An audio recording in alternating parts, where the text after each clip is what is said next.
Most ambitious founders obsess over forward momentum, designing brilliant strategies and pushing the business engine to the edge of the red line.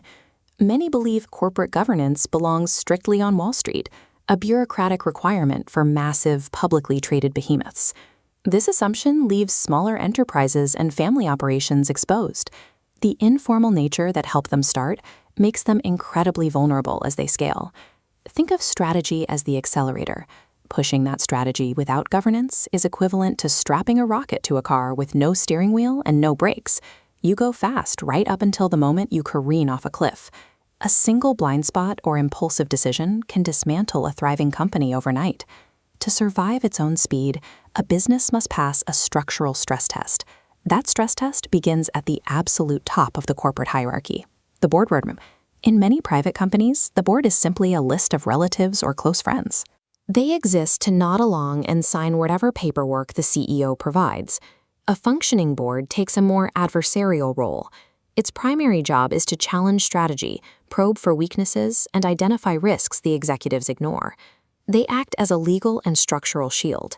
They protect employees, suppliers, and the broader market by intercepting reckless unilateral decisions.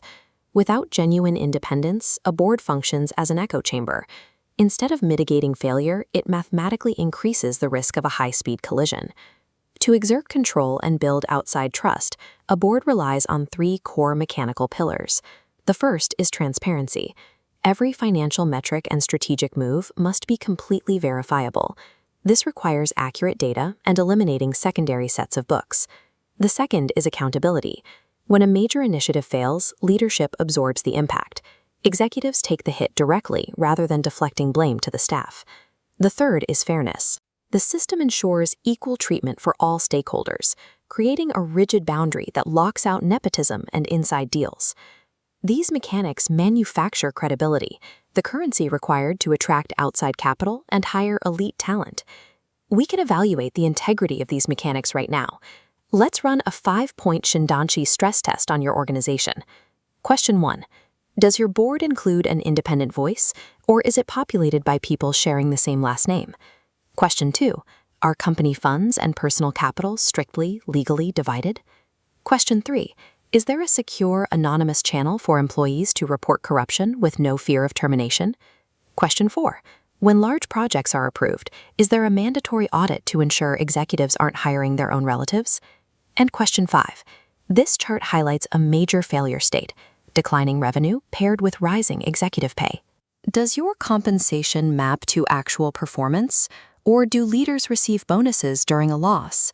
Failing one of these points reveals a compromised structure. The business is rotting from the inside, regardless of how fast it appears to be moving.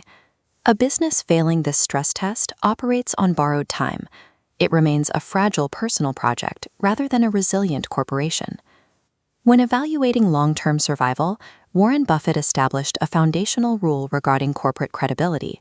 He noted that it takes 20 years to build a reputation and only 5 minutes to ruin it. Corporate governance acts as structural armor. It safeguards that 20-year reputation against the impact of a 5-minute disaster. Passing this stress test moves a company beyond the family hustle stage. It establishes the verifiable accounting and independent oversight necessary for a business to outlast its founders.